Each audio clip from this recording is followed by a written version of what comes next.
Welcome to Perfect Guardian, and I'll tell you if some Hindu scriptures glorify war. Hinduism, like most religions, believes that war is undesirable and avoidable because it involves killing fellow humans. However, it recognizes that there can be situations when waging war is a better path than tolerating evil. Does that mean that Hinduism glorifies war? The very fact that the backdrop of Gita, which Hindus consider sacrosanct, is a battlefield and its main protagonist and its main hero, a warrior, may lead many to believe that Hinduism supports the act of war. In fact, the Gita neither sanctions war nor condemns it. Why? Let's find out. Now I'll tell you about the Bhagavad Gita and the war.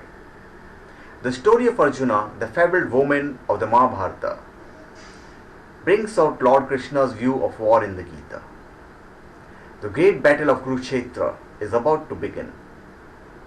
Krishna drives Arjuna's chariot, drawn by the white horses, into the center of the battlefield between the two armies.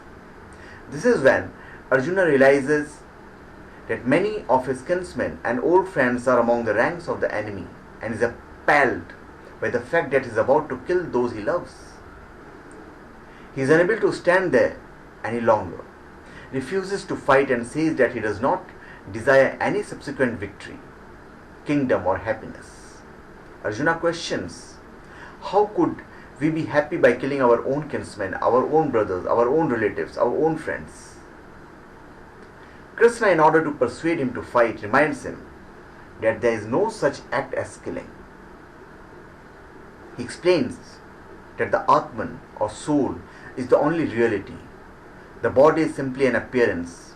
Its existence and annihilation are illusory. And for Arjuna, a member of the Kshatriya or the warrior caste, fighting the battle is righteous. His right. He has to fight. It is his right.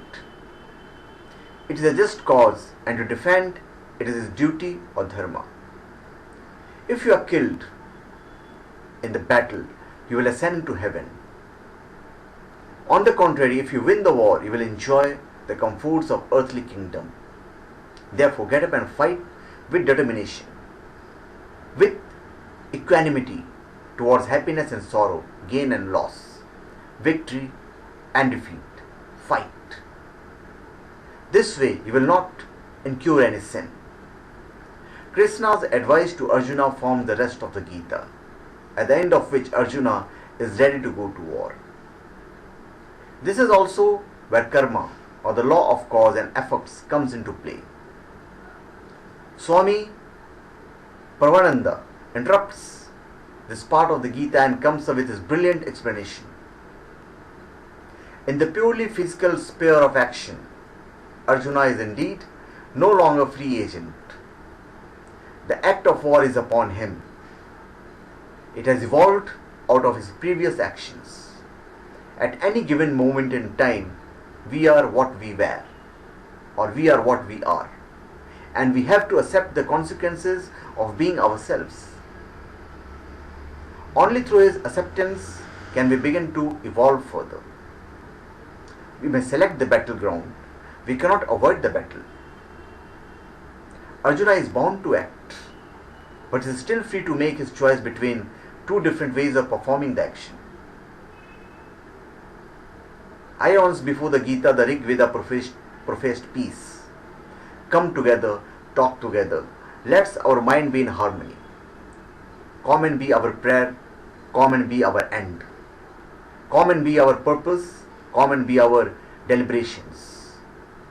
Common be our desires, united be our hearts. United be our intentions. Perfect be the union among us. This was Rig Veda.